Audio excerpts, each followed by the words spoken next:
Welcome, Carolyn, to the Ashley Davis podcast. Thank you so much. I'm excited to be here. We've got a singer, people. I'm happy that you're on the show today for a lot of different reasons that I'm sure we're going to be talking about soon. But I know all about who you are, and I share a lot of your content on Instagram to my stories because I think you're a genius, and we've worked together for a little bit now. I'll just say it. But for everyone who doesn't know who you are, tell us who you are and what you do. Well, that was pretty exciting. You really built me up there. So, Carolyn Irvine, I am a personal trainer. I started my own business 3 years ago out of my home. Prior to that, I was working with a big fitness company for 13 years. Loved what I did. It was great. I have 3 young girls and a fantastic hubby, and I live in St. Catharines, and I've got a pretty great life. So that's the summary. Also, I am recording this podcast with said 3 children home. And when I said, hey guys, I'm just going to go in and record the podcast, they immediately started like shouting and running and playing. So this is like all of the learning to like block out and like work on my mind right here while I can give you all of the goods. So okay, so nothing's happening behind you. nothing. Focus here. That was literally me. I recorded an episode right before this, and the laundry room is on the other side of this wall. And Matt's like, you know what? I'm going to do laundry. I'm like, oh, good on you. But I can hear every little thing you're doing. He did not do laundry. And he also loves to vacuum when I record too. I'm like, okay, no more recording on Saturday mornings. Anyways, thank you though for taking a Saturday morning to record with me and be with me. So I want to know, I've got some questions for you that you've answered to me in the past, or some of them you haven't. So can I start asking? Get it. Go get it, Okay. girl. How did you become a personal trainer, and what did you even like about it? Because I know that you've been a trainer for a really long time. Yeah. Right. So funny story. I was in school to be a teacher. My sister, who I loved, was struggling with her own health journey. And so I said, well, I'll just pair along with you and we'll go to the gym. And I also I don't know if I ever told you this. I was like just new into my relationship with my now husband. And so things were kind of comfy, and I had maybe grown a little in different ways and didn't really feel the greatest about myself. So it was an easy thing for me to say, I'm going to do this because it's helping you. And really, it was helping me too. And we worked out together at the gym. We got a personal trainer. And I saw really great results, and she kind of struggled, which we'll loop back around a little bit later. And while I was there, I just decided, I was like, you know what? I want to teach fitness classes. I really love Zumba. I'm gonna teach Zumba. And so I talked to the Zumba instructor. Yeah. And I was developing my own like routine, blah, blah, blah, blah, blah. I was going to take the course. And then the fitness manager at the club that I was working out at said, hey, are you a personal trainer? I was like, no, I'm not. She said, you should be. And I was like, oh, well, how do you do that? And then she set me up. I had a job. I was working at a club in Grimsby where I was like this sponge. You mean that someone's just going to teach me everything that I need to know, and then I can just help people? And then I did. And I just found myself immersed in courses and loved the way that it felt when people realized that they could do things that they couldn't do before, whether it was weight loss or standing up from a chair, pain-free, or the deal. So I did that for like 13 years and loved pretty much every minute of it. Oh, okay. So then what made you decide to start your own business? Because now you have Strong Girls Inc. and you do a few different things there. So tell us a little bit about why you decided to start your own business and then what that looks like. Okay. So I was really limited in the company that I was working for. There were a lot of, you can do this way, and you can do this way, and you can do this way, but you can't do these things like that. And I understand from their perspective why those things were in place, but it really limited my reach and my impact. I felt kind of like stuck. So I took the leap, and now I run one-on-one training out of my home. And thank you to COVID, I have developed this increased confidence in myself and my ability to run online programs that change ladies' lives. Yeah. And I also found this really great way to help women learn to love their relationship with food, which Mm. is such an important thing. So what were sort of I want to loop back to that and loop back to your sister. I hope that you're going to loop back to that too. We're going to do a lot of loops. Dizzy conversation. But um how did you like quit your job and start your own business? Like, can you tell me what that month or 6 months kind of looked like? Well, Ashley, I had a couple clients that I was working with who said, I would love to work with you from your home. I think that that's a much better environment. It feels safer. And so I just went and bought the equipment and designed the gym and jumped, really, and Oh, gave my 2 weeks notice. And I had friends who really loved the way that I was doing that. They're entrepreneurs too. And they said, well, we're going to support you. And then the next thing you knew, like literally 3 months, I was full with wow. my one-on-one training. Yeah. Wow. Okay. So, you know what? I just did it. I didn't really know what I was doing. And I'm still learning a lot about running my own business, especially with the whole like COVID bumps and things like that, and kids home and kids not home. And you know what? Like a lot of days I'm ready to rip my hair out. But for the most part, when I take time to reflect, like I am right now, I'm like, holy crap, I did that. And I'm doing Yeah. that. Like, Yeah. yeah. With three kids at home and a family to support, you jumped ship. That's very brave. And made a home gym and brought clients to you. So I love that. And I feel like you're really honest about, what it's actually like to run a business or a fitness business from home during COVID, because I've been watching your content, right? And helping you a little bit with your content. And I feel like you're just like so honest and genuine with what you say. And you're not like fluffing it up to be more glamorous than it really is. It's a lot of hard work to do what you do, but I feel like the rewards are great. So, like, would you say yes? Oh my gosh. Yeah. I actually Yeah. this week had someone that I've been working with as an online client.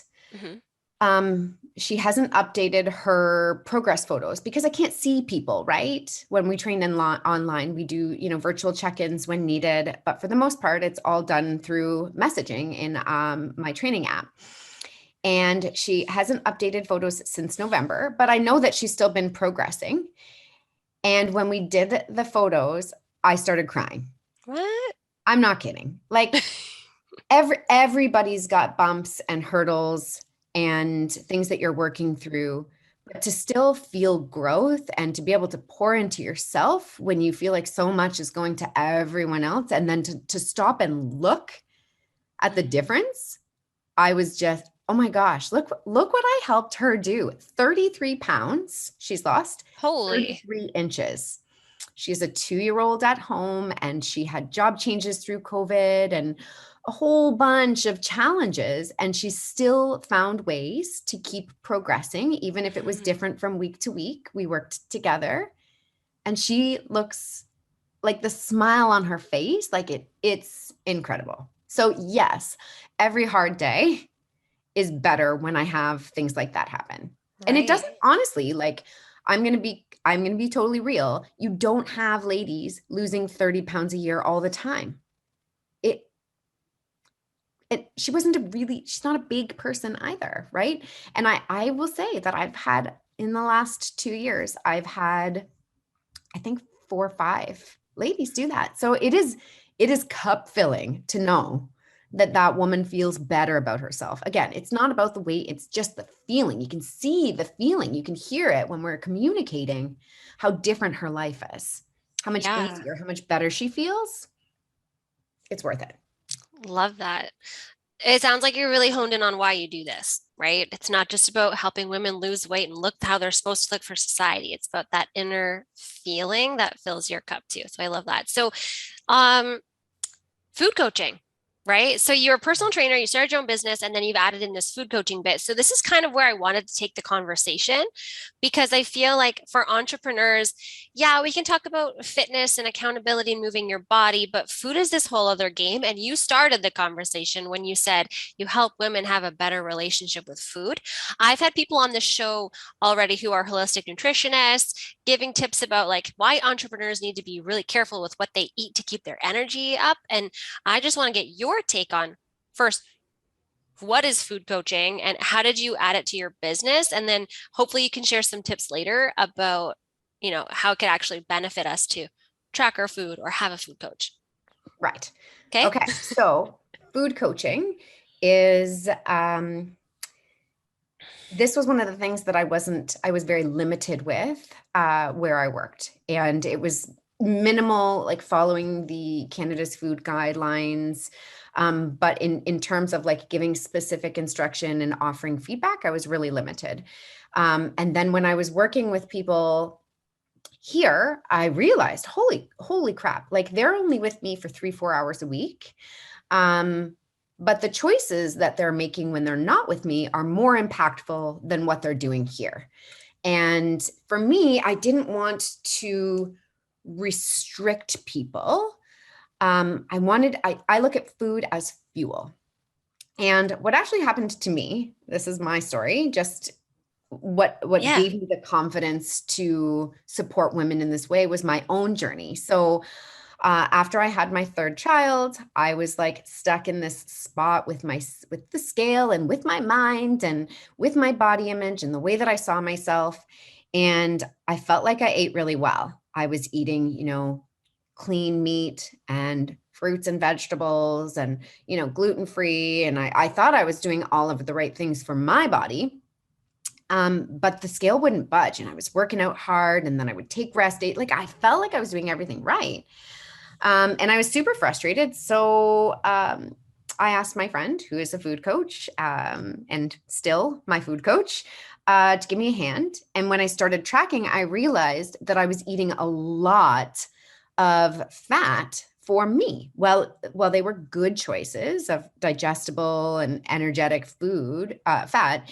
It was just too much in comparison to some of the other things that I was eating. And when I started tracking my food through the MyFitnessPal app, which is very free, you could see it. It was like, oh, okay. So it was just learning about making different choices for my body. And when I started to make those adjustments, I noticed significant improvement really quickly. I noticed digestive improvement. I noticed I was sleeping better. I could lift heavier. The weight on the scale started to move. And in a few months, I actually had ended up stopping tracking because I was like, oh, this is working. This is really great. And then I got stuck. And then I started again. And then I stopped. And then I got stuck. And then I started again. And I've been tracking ever since, with the exception of the last intentional 6 weeks. So I have a huge belief in that because when you track your food, it makes the invisible visible. You can say, I eat really well. And while that's not a lie, I'm sure, when you can see it, it's very different. You can see, oh my goodness, look at, I didn't eat enough carbohydrates today. Or whoa, where was my fiber? Or holy smokes, my protein was super low.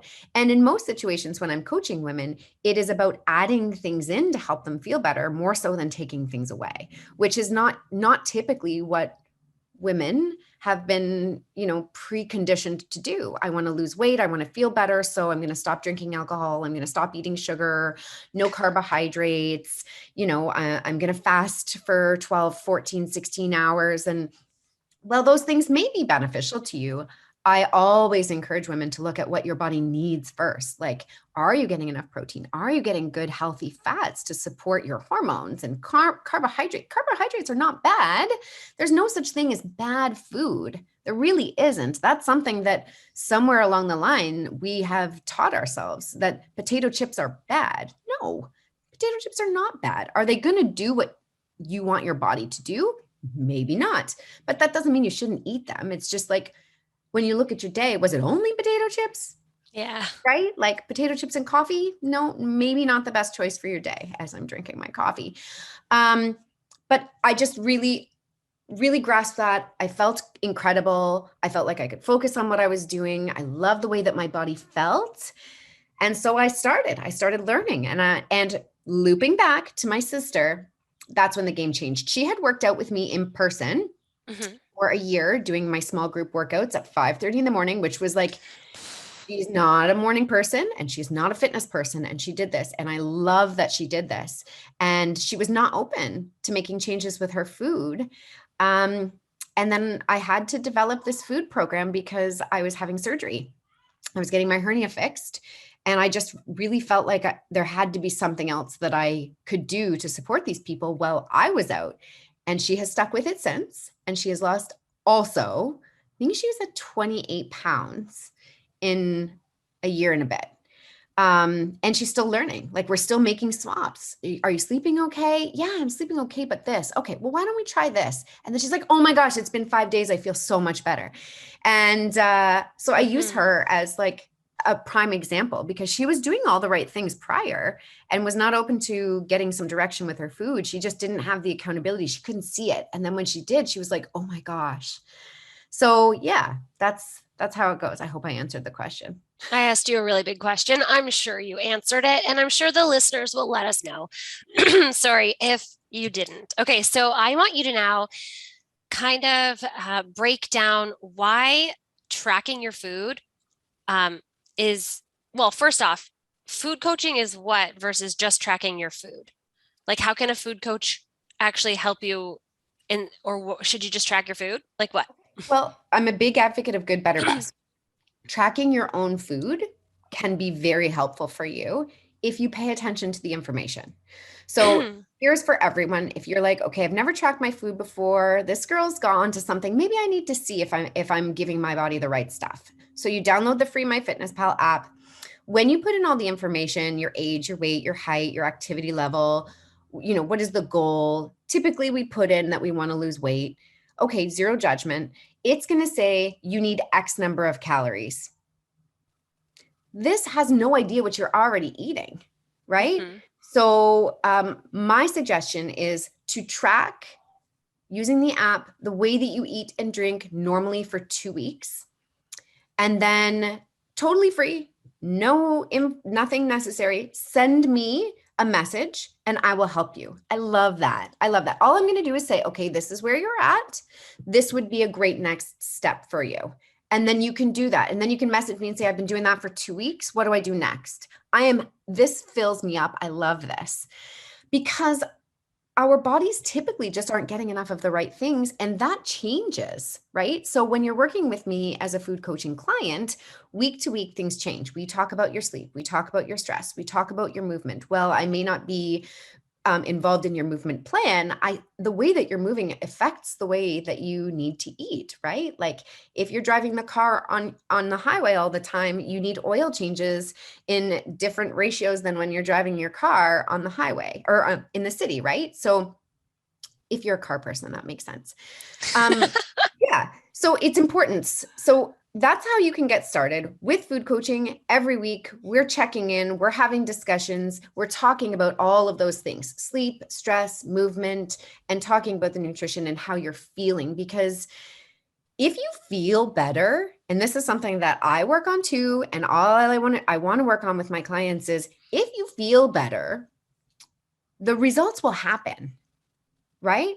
If you feel good, you wake up in the morning, you're like, oh my gosh, I feel so much better. Like my clothes feel like they're fitting better. I'm not as foggy in the morning. I'm excited to eat food that I know makes me feel really good, that I feel like I'm good. And then it always happens. Then we step on the scale and we're like, I must have lost 3 pounds yesterday. I must have. I ate so well. And I feel so good. And then you step on the scale and you're up 3 pounds. And then you're like, oh, oh. So like, it is more so about how you feel, right? Because Hmm. that daily fluctuation, it happens anyway. It happens anyway. It happens whether you eat really well or whether you don't. I've had days where I've been like, oh my gosh, I ate so poorly. I think I drank all of my carbohydrates and socialites. So I'm going to step on the scale and see what happened. And I'm down 4 pounds. right? There are so many things that we can't see about our body, but when you keep track of your food, you can see. And so you can say to yourself, no, this fluctuation, this up and down with my weight, this is not because of what I'm putting into my body. This is my body trying to figure it out. Mhm. It's normal. And back to what you said about like good, better, best. So good, track your what you're eating on MyFitnessPal. Get used to tracking your food. Better is what, and then best is just get a food coach to hold you accountable to all of this. For sure. Yeah. Good is tracking and seeing Yep. and learning. Like that's the thing about this is like, I love my clients. I don't want to work with them forever. I really don't. I am empowered by the fact that I touch base with some of my clients who have not been doing this and they still feel really good about what they're eating. Right. So it's all about learning, but what you have to be able to see it. So if you're just tracking, that's a good place to start. And then contact me. The better would be contact me. Let me give you some Hmm. macros and let me point you in the direction so that you can learn about some of these things on your own. And best would be let me work with you every week Yeah. because I know that if I asked every person in my program what was the most important thing, why they continued to train, it's the accountability. A lot of them have been training with me for over a year. They already know what to do, but they want that check-in every couple days. Hey, are you all right? Do you need any support? Are you sleeping okay? Did you poop yesterday? These are all things that we talk about, right? And they love that accountability. They love that when they're not sure, when they're frustrated, because let's be totally real. No one starts a health and wellness journey and is like, oh my gosh, this just keeps getting better and better. I can't believe it, right? What happens is you get stuck, and I'm all for it. You're supposed to get stuck to reflect and figure out, okay, what do I need to learn now? And that's where I'm like, hey, I got you. We got to figure this out. Okay, Mhm. try this, try this, try this, try this. What felt the best for you, right? Like, Ashley, what feels easier? Do you want to tackle breakfast, lunch, or dinner? Right? Which one is going to be the easiest thing for you to feel like you can rock every single day this week? Right? And it honestly, it changes the game to know that someone else is got your back, right? Like, what if we mommed and every time you had to make a decision, there was somebody who was like, that's a great choice, Oh. right? Like daily, right? Do I let them have that candy? Do we go swimming now? Do we go swimming? Like if somebody was just there to like, boom, you're nailing it every time, the confidence that we would have is incredible. And that's why the food coaching is so great. Yes, I love that. That's a great analogy. And now I wish I had like someone validating all of my mom decisions. So then, okay, so when I just want to loop back then. So if I got my Fitness Pal, which I've downloaded my Fitness Pal a long time ago, and I put in my information, like my height, my weight, my activity level, and my goal, and it spouted out this number, and then right beside it, it told me how many grams of protein, carbs, fats, and a couple other things. And this is me like, what? I thought I was just supposed to be counting calories. So I just like quickly want to take your like, what's your take on what MyFitnessPal tells you right away, and where should we start for understanding protein, carbs, and fats? Great. Good question. I like that you keep me focused on like the basics because it's important. So Just a asking. lot of times it's just going to say, well, this is your weight now, and this is Yeah. how much you're moving. So you need this many calories. Okay. And it is not enough. Honestly, if I had $1 for every time somebody tells me I'm doing a really great job, I'm eating like 900 to 1200 calories a day, I don't know why I'm not losing weight. I wouldn't need to do my job, although I still would. Um, that it is, I don't know where this comes from, but that's what happens typically is that it will say you need like anywhere from like 9 to like maybe 1200 calories. And it's not enough food. It's not enough fuel for your busy body and to support your brain and your hormones and all of the other things. So I don't suggest that you follow those numbers. I suggest, like I mentioned, that you track for 2 weeks and you get your own average. And then we're going to increase that slowly. You're not going to go from, oh, well, I heard this girl on this podcast say I needed like 1500 calories a day, because that's not true. Everybody is different. But if you do your average and you're like, oh, I'm eating like 1,000 calories a day, Oh my God. that's not enough. That's not No. enough. And your body is hungry. Your body, every day you need calories just to even sit still, let alone to think and move. And now you're adding an exercise or strength training or walking or any and all of these things. And you're not sleeping well, right? Like food's job is to it's fuel. You can't move without it. And then now Mhm. you're adding in all of these other things. Your body's stressed. It's not enough. Your Mhm. body's like a hibernating bear. It's like storing all of the food and like hanging onto it because it doesn't know, am I getting enough? I might need this. I'm going to hold it here just in case, right? We want our body to be like, is that food? Oh, let's use that. And then the output is energy. Ashley, I'm going to ask you to eat more food and you're going to have more energy. What would you do with another hour of energy at like top notch Mm. every day? Right? I Yeah. get so much more done. And Yeah. as like a mom and an entrepreneur, energy or focus and clarity, physical and mental, is sometimes better than money, you know? Oh, Like we can make more money if we had more energy. So what's it going to take for us to get that energy, right? So it's yeah. It's eating the the fuel. proper amount of proteins, carbs, and fats to fuel your body, right? It's not necessarily about where you want to be physically, like lose weight, like you said, but if we can start looking at nutrition instead of calories as macronutrients Mhm. and what our body needs to feel a certain way, like that to me is invaluable information. Yeah. And it really is. It is like prioritizing your food for the day, right? You can't take your car somewhere if it doesn't have gas. So how are you supposed to do all these things on your to-do list if you're not making a plan to give your body what it needs, right? So we talked about calories, Yeah. typically not getting enough. Macro, how much of each thing? Again, it's an individual thing. Some women respond really well to higher protein, lower fat. I just start out with like, okay, 30% of what you're eating, we're going to want to be from good, clean sources of protein. Um, and then that leaves 70% and just do 35 fat, 35 carbs. And sometimes you ask me and I'll break it down differently. Does that add up? 35, 70? Yeah. Um, yeah, I know. And that means eat carbohydrates. Like don't eat 35 grams of broccoli, right? Like rice and sweet potatoes and yams and like eat food. Eat food. It's so good. Doesn't and also it doesn't mean that you can't have cookies and you can't have french fries and that you can't have a hamburger with the bun. Please eat the bun if you like the bun.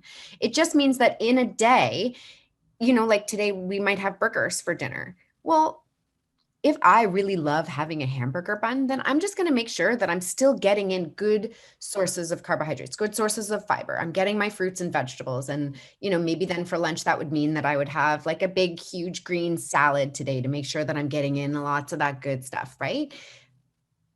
It's about just looking at it and am I getting enough of all of these things because they all do different things and they all work together. Mm.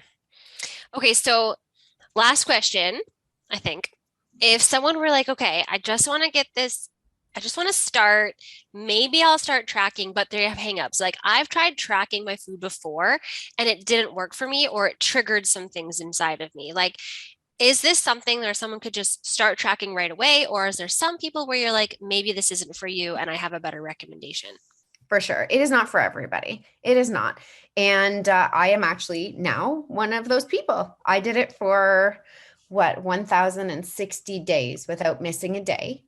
And my food coach was like, Carolyn, you're cheating the system. I was honestly hitting my macros, eating food that wasn't giving me what I wanted because I knew how I could do that. Well, my goal is this many grams of carbs and this many grams of fat and this many grams of protein. I know how many grams of fat are in this cookie. I can have 4 cookies instead of this and this and this. And it takes less time to eat those cookies. And I still was maintaining where I wanted to be, but the feelings that I felt were not the way that I wanted. Mhm. So we removed the tracking and I I still like I've been doing it for a long time. So I understand when I look at a piece of chicken or I look at a piece of salmon or I look at a hamburger, I have a pretty good grasp on how many calories, grams of protein, carbs, and fat are in that. So I learned what I needed to learn. And now I'm listening to my body and I'm doing intuitive eating. And I'm like, okay, my body's really craving, an extra piece of pineapple or whatever, right? So I'm doing that. And it actually turns out that I feel a lot less stress and I'm making better food choices. So I'm a good example of that. There are some people who, when we start talking about calories, maybe triggers things that they went through when they were younger. And in which case, don't. Like, if you start tracking and it feels really gross and it feels like it's causing your heart to race and you're setting yourself up for failure, don't do it. Don't do it. What I would suggest then is having somebody talk to you about your day. You just write your food down and then have a conversation. And okay, it sounds to me like you're getting a lot of this and this and this. What you might find is let's try adding in these things and see how that feels for you. I was never a huge person for meal plans. But again, when I noticed how much I was lacking in terms of nutrients for myself, when I started to put together a meal plan ahead of time that was pretty close to where I needed to be for fuel, it made it easier. The other thing about that is that I didn't have to stop and think about food, right? Our kids don't think about food because they know that it's just there. That's what's given to us. We just eat it. So when we do that for ourselves, I've already got groceries. I've got this food list. I've got the grocery list. I know that for breakfast this week, these are my choices. For lunches, this is this. Kids have soccer this day, so we're just going to throw in a pizza and have some salad. And right, like it takes so much stress out of your life, right? If you didn't have to think about making food and eating. Wow. Yeah. So different options. It reminds me of that quote I used to see on Instagram a lot, where it was like, men don't think that all we want is like money. It's like all we, or whatever our dream is, right?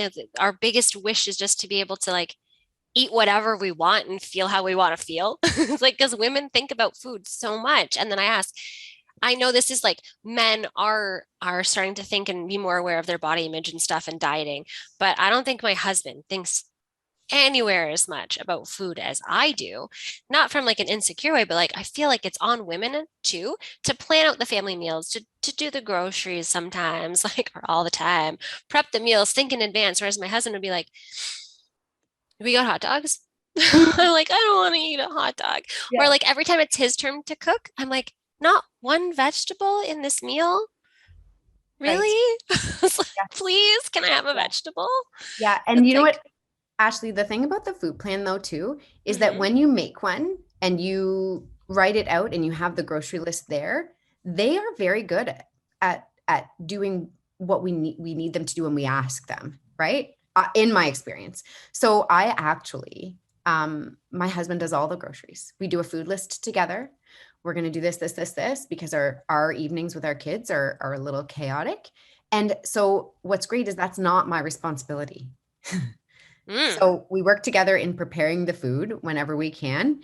And we have a plan. So we know Monday through Thursdays what we're eating for dinner. And we know who's cooking what and when. And our kids are at an age where they take one meal a week. Thank goodness. So, like, I just feel like it's all around better for everybody. To just think about what you're going to do to be successful with food, because I really do believe that if you're not planning to succeed, you're planning to fail, Mhm. right? And if you have this lacking in your life where you want to feel a certain way, food does that. It's not about following this cleanse program or, like it can be easy. It can be really affordable. It can be maintainable for people. It doesn't have to be complicated. Just look at what you're going to give your body so that your body can give that back to you. I love that. And I love the tip on like including your family in on it so you don't feel all the pressure yourself, right? But it might mean just having a conversation with the whole family about what are our goals for food? How do we want to feel after we eat, right? Because I remember back when COVID, when we were in lockdown here in Canada, and you had to pick one family member to leave the house to go and get the essential things, and he was like, "I'll be that family member," and I was like, "Great, I'll just stay in the house." And I remember eating horribly back then because he would go and buy all of these like pre-made frozen things that would last longer in the fridge, but not, he would look for things based on flavor. And I'm like, there's like no produce here. And I was like, but I didn't have that conversation with him back then. I just thought, well, no, I guess I have to be the one that does the groceries. Right. Maybe should have, They just right? don't know what we want, Yeah, we have to have a really. conversation, right? With the whole family. Because unless you live alone or you're just like you and one other person in the house, like, and you like cooking and you like doing groceries and you like that kind of thing. But if you don't and you feel like it's one extra thing that you can stress about, sounds like having a food coach or having someone, cheering you on and could also open your mind to having conversations with the family. So thank you. you know? So for everyone that was listening and they're like, I love this girl. She's got good tips and advice about food. Where can they find you? And like, what's your website? What are your handles? Where do you want people to go to find you? Okay. So Carolyn at stronggirl.ca is my email address. You can reach me there. My website that is designed by the ever wonderful Ashley Avis, there you go, is stronggirls.ca. Yeah. Stronggirl.ca. Stronggirl.ca. Thank you. Yeah, yeah, strong Only girl. one G at the Okay. beginning. I know it's strongearl.ca. hmm And I'm on Instagram at STRONGirls Inc. Yeah, I'll link all of that in today's show notes, which are available at ashleyAvisMarketing.com/podcast, episode 51. Is there any like last little bit of information that you want to share with everybody today that's listening and kind of thinking maybe I need to have a better relationship with food? It's worth it. You're Mm, worth it. It's There's nothing in this life that's worth having that is really easy. When you pour into yourself, the amount that you can accomplish is incredible. mm. Just do it. Just do Yeah. it. I don't know if I can say that without, Yeah. but do it. Like do Yeah. it. And don't be afraid to start something and stop and start and stop because all of that effort takes you exactly where you need to go. hmm On top of that, too, it sounds like your way of doing things isn't a quick fix. It's not something that's just going to happen overnight. So maybe also, too, I want to add that if you have actual goals to pour into yourself, give yourself the time and space to actually do it and watch your expectations, be patient. And then one day you'll be like, oh my God, it worked. It does, yeah. And Yeah. this, you know what? I'll leave you with this. Okay. My daughter asked me about food and she's 10, she's getting to that point where she's talking about like body image and things like that. And I said, girlfriend, if you want your scooter to work a certain way, what do you got to do? She said, well, I got to take care of it. I can't leave it out in the rain and I got to plug it in and charge it. And I was like, okay, well, like if you charged it with your cell phone charger, what would happen? Nothing. If you wrote it like all the time, and then it just dusted it off and like left it there and didn't plug it in, like, how does that work for you? She's like, no, no. And so then we compared, like, you want the scooter to last your whole life, right? Your body is your scooter. It's your means to get you wherever you want to go. The possibilities are endless. You can do anything you want with your life. You have to take care of your body. You have to. hmm This is not a 30-day or a 3-month challenge. This is your life. Find changes that you can make that are reasonable and maintainable and stick with them as best as you can for your life. You're not going to drink water for 30 days. Drink water every day. And you may not get that quick, instantaneous result, but I promise you, if you're paying attention, if you're looking for how you feel, all of those small, consistent changes add up over a long period of time. And as you age, you will be so thankful that you learned about listening to what your body needs. Awesome. Your body is your scooter, or your scooter is your body. Love it. I'm going to teach that to my kids too. Thank you so much for being on the show today, giving us like an hour of your Saturday morning on a beautiful sunny day. So I hope you can go out, have fun with the family now, and I can't wait to hit publish on this episode. Thank you. Thanks, Ashley.